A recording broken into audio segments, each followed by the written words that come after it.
नुकतंच मुस्लिमांचं जे काही 5% आरक्षण होतं ते कुठेतरी आता रद्द झाल्याचं जी आर देखील काढण्यात आल्याचे आहे. बोलले जात आहे. यावरती बोलण्यासाठी माझ्यासोबत भाजप आमदार संजय केनेकर आहेत. आपण त्यांच्याशी देखील चर्चा करणार आहोत. सर, जे काही मुस्लिमांना आरक्षण दिलं होतं ते 5% ते आरक्षण रद्द करण्यात आलेलं आहे. त्यावरती इम्तियाज जलील म्हणले की हे आम्हाला रमजानचं एक गिफ्ट दिलंय का? खरं तर इम्तियाज जलीलनं सांगू शकतो, संविधानाचा जर त्यांना अभ्यास असेल, काँग्रेसने निवडणुकीच्या काळात जे 5% खोटं आश्वासन देऊन आरक्षण घोषित केलं होतं, त्याला विधिमंडळात मंजुरी मिळाली नव्हती. त्याला बॉम्बे हायकोर्टाने स्थगिती दिलेली आहे.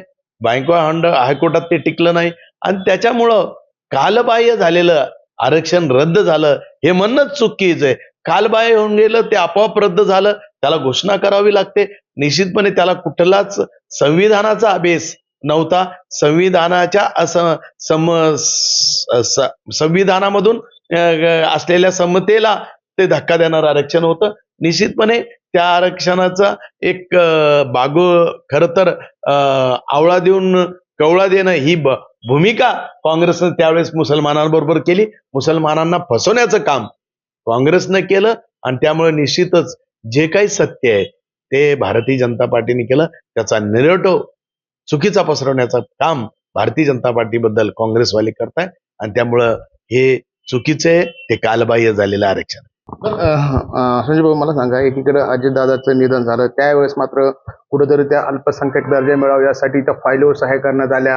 हा एक मोठा प्रकारचा घोळ आहे असं देखील आता समोर येत आहे.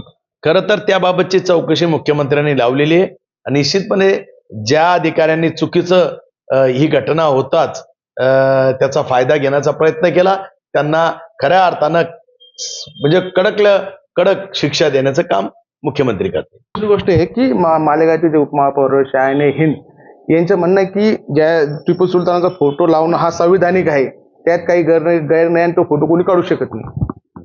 विषय असा आहे की टिपू सुलतान काही या देशाचा महात्मा, क्रांतिकारक, हुतात्मा अथवा एखादा मोठा नेता नव्हता. त्याचा इतिहास आहे. तो क्रूर राजा होता.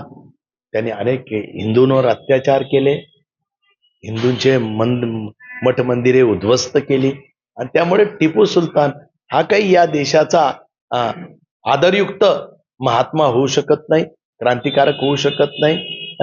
आणि त्याच्यामुळं टिपू सुलतान बद्दलची त्यांची माहिती देणारे बिचार त्या महापौर त्यांना कुठंतरी चुकीच्या दृष्टिकोनातून कोणती तरी जिहादी शक्ती त्यांना हे कामं करायला लावते. निश्चितपणे त्यांनी जर अशा पद्धतीने काम केलं तर देशापुढं त्या महापौर म्हणून त्यांची गरिमा कमी करून टाकतील असं मी सांगतो. संजय आहेर, LS न्यूज, छत्रपती संभाजीनगर.